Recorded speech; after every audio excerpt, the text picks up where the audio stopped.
और मन शांत कैसे होगा, मन पर नियंत्रण कैसे होगा? एक लॉ ऑफ नेचर है।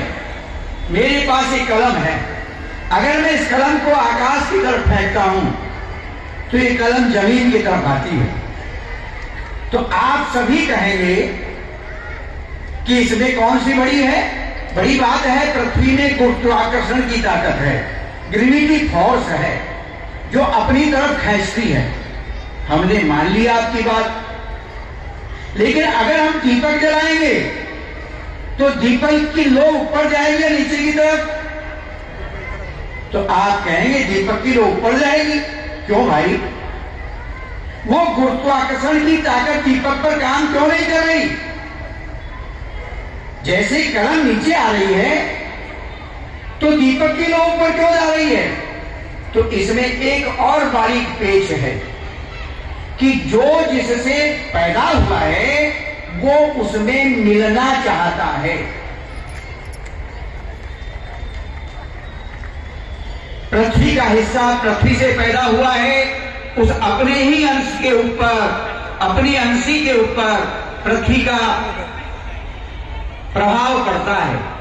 लेकिन आग पृथ्वी से पैदा नहीं हुई, पहले आकाश बना, आकाश के बाद वायु बनी, और वायु के बाद आग बनी, आग के बाद जल बना, और जल के बाद पृथ्वी, वनस्पति, एक कोशिक जीव, बहुकोशिक जीव बने।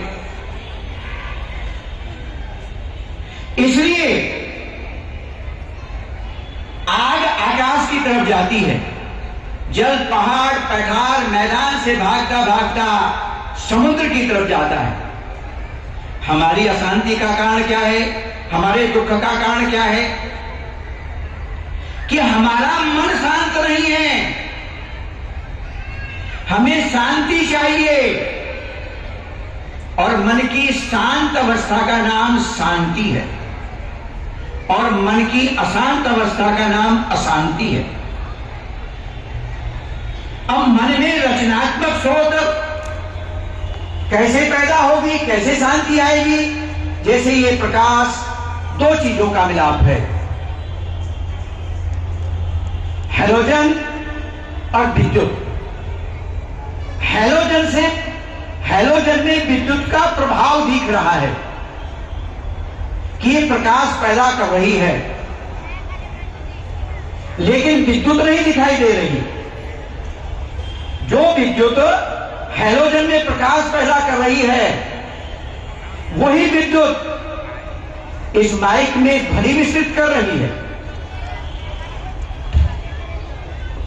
लेकिन माइक दिखाई दे रहा है, विद्युत दिखाई नहीं दे रही। वही विद्युत पंखे में हवा प्रभाव के रूप में उसका प्रभाव दिख रहा है। ऐसे ही हमारे संत महात्मा लोग कहते हैं कि हमारा जीवन भी दो चीजों का कॉम्बिनेशन है, मिलाप है। एक हमारा शरीर है, और एक शरीर में चेतना है, जीवन शक्ति है। ये दोनों हैं। अगर हैलोजन रहे और विद्युत ना हो तब भी प्रकाश नहीं हो सकता, और विद्युत रहे और हैलोजन ना हो तब भी प्रकाश, दोनों का जरूरी है। ऐसे हमारे शरीर में चेतना और शरीर, इन दोनों की जरूरत है, दोनों की आवश्यकता है। और चेतना का प्रभाव दिख रहा है कि हमारा शरीर चलता फिरता, उठता बैठता, सोता जागता, ये कार्यकलाप कर रहा है। और जब वो चेतना इस शरीर से निकल जाती है तो ये शरीर का प्रभाव खत्म हो जाता है, शरीर जो है जड़ हो जाता है, अनकॉन्शियस होता है, मुर्दा हो जाता है। अब यहां बात मन की शांति की है। मन किसका हिस्सा है? शरीर का है या चेतना का है? क्या मुर्दे में मन होता है? क्या मुर्दा सोचता है कि मुझे जलाया जाएगा या दफनाया जाएगा, अब मैं उठ करके भाग जाऊं? तो आप कहेंगे अगर यही रहे फिर मुर्दा ही कहां रहा। जो मन है वो चेतना का हिस्सा है। और जब तक जैसे लकड़ी की रिपेयरिंग करने के लिए लकड़ी से ही रिपेयरिंग किया जाएगा, लोहे को सोल्ड करना है तो लोहे से ही उसको सोल्ड किया जाएगा, कपड़े को सीलना है तो धागे से ही उसकी सिलाई होगी। और हमारे समाज की नासमझी है